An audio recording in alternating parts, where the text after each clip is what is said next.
I remember when I made the jump from console to PC, and don't get me wrong, I was a lifelong Xbox fanatic from the original Xbox all the way to the Xbox One. Never got the One X, just seemed like a price gouge, but Halo was sick, and times change, and now I'm a big boy with big boy monies.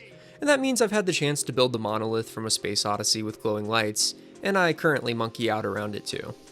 My younger brother Grant had made the jump long before me, and it was bittersweet at the time, but looking back, he's always been ahead of the curve on finding things cool years before it reached the mainstream. Not PC games, I mean, this was clearly a thing before my younger brother got to it, but just throwing that out there. Prior to joining the PC Master Race myself, however, he would mention all the money you could save on Steam and their numerous sales held each year. Not only sales and money-saving opportunities, but the ability to play an endless library of indie games and titles. As you see, video games are made on computers, and so it's only logical that these games are formatted to just that, computers, making them more widely available on Steam and other libraries, as mapping games to controllers and specific trademarked hardwares is a challenge for smaller studios. This switch opened a whole world to me. In this brave new world, horror games have tended to have a vice grip on me. And through my browsing of the indie horror game scene, I found a particular title we're going to be talking about today, as I've been getting a little heavy on philosophy videos and wanting something light. And for today's little title, we'll be talking about The Cabin Factory, or as the subtitle says in Japanese, Kiabin Fakutori. Released in December of 2024, The Cabin Factory is an indie horror anomaly inspector simulator. That is, to this day, still getting updates, so yeah, I 100%ed it, so yeah mama. Got all endings in the works, and we'll be talking about the plot, loose themes, and the future of the game. If you haven't played it, no worries, there will be spoilers, but I still believe by playing it on your own, you can still be spooked. I normally am not too frightened by games, something a friend of mine mentioned watching me stream Escape the Backrooms, pointing to the fact I just sit there through jump scares with a dumb look on my face. But this one actually got me, which I think is funny. Without further ado, let's begin. Welcome to the Cabin Factory Corporation. Our game begins in an elevator. In front of us is a mirror. We are an older woman wearing a plaid shirt, and our name tag says that our name is Greta.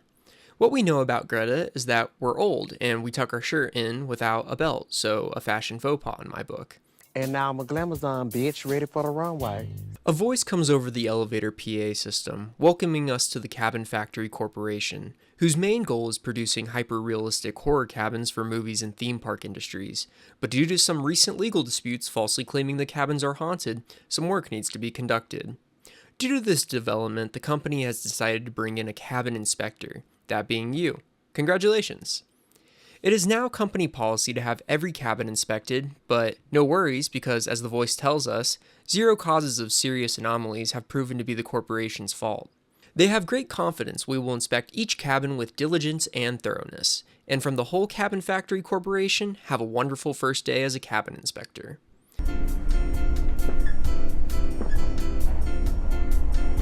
Welcome to the Cabin Factory Corporation. At the Cabin Factory, we pride ourselves in creating the best hyper-realistic horror cabins for the movie and theme park industries. Starting today, you will be one of our cabin inspectors. Congratulations!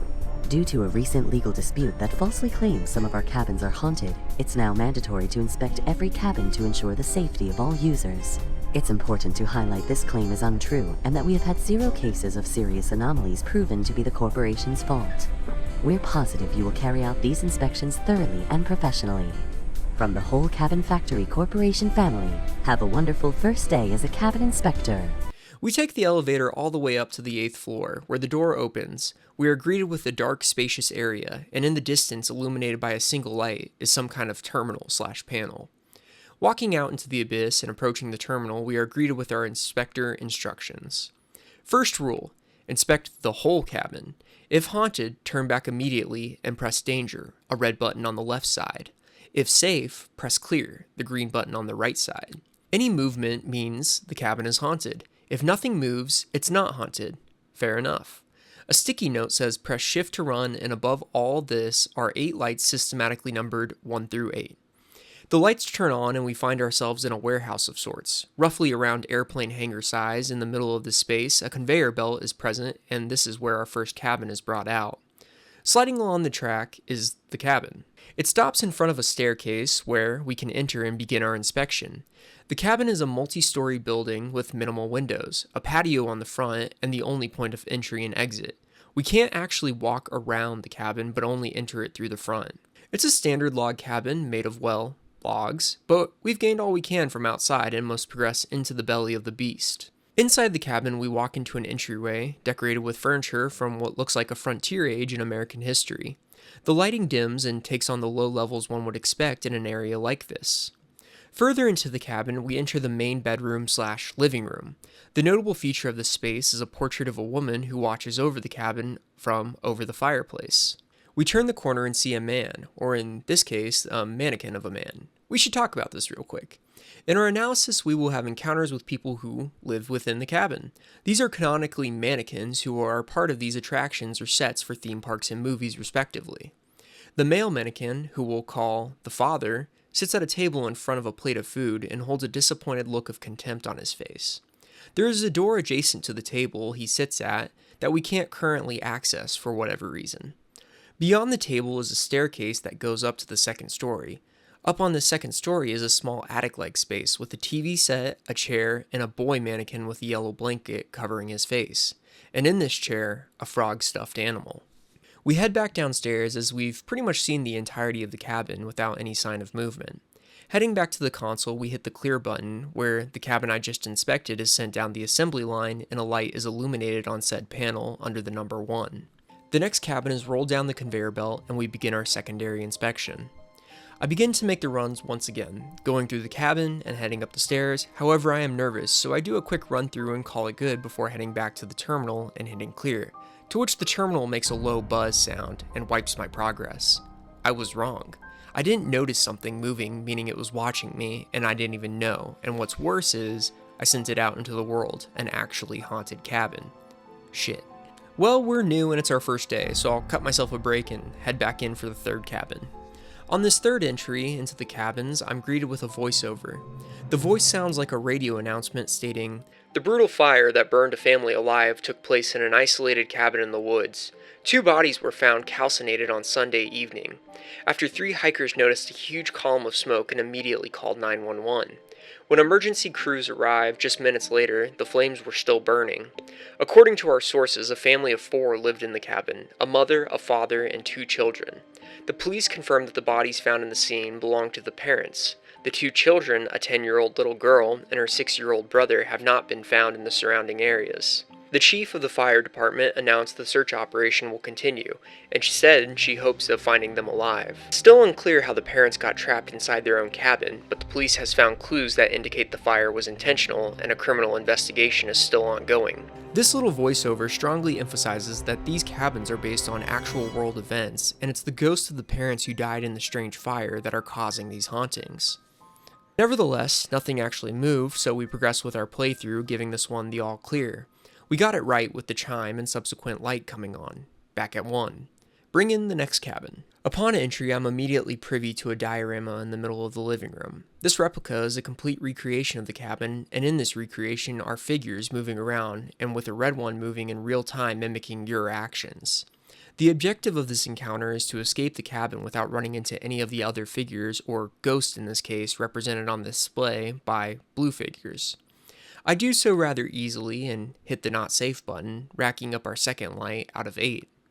We do another entry and nothing really stands out this time. However, what I do notice is the appearance of the little girl mannequin, a unique mannequin that doesn't make a regular appearance. However, this is where I learn about the mechanics of the game. Something that should be noted is that just because things can be different from how the cabin normally presents itself, if anything isn't directly moving, it is still considered safe. The cabin, despite the inclusion of the uncommon mannequin, the little girl, is not haunted. We will see a few more of these, but I wrongly hit not safe, resetting the progress back to 0. Determined to get all 8, I pick myself up and get back to work, entering the latest cabin. Going about my inspection, I don't really notice anything at all until I try to make my exit, where, blocking the door, is the little girl mannequin, preventing my escape. Looking around the cabin, the basement door, the one previously sealed, begins to creak open, leaving me limited on options to progress. We head down to the basement where we're greeted with a dingy space. Bottles of wine litter the table, and in the corner, the mom mannequin and the boy we've dubbed H are in the corner.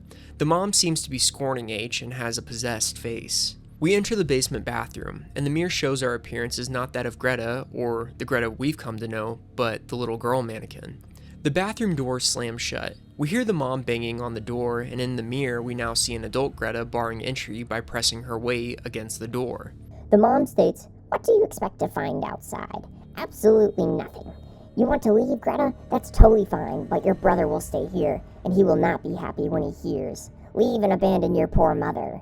The door creaks open, and when it does, the basement has changed.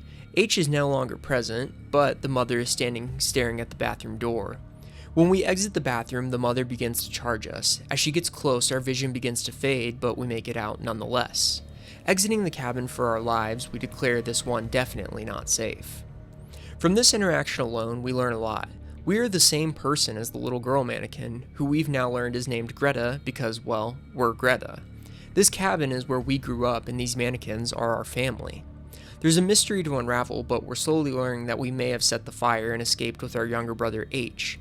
Greta and H's parents are abusive, and this cabin is a memorial for all the deplorable behavior we've been subjected to.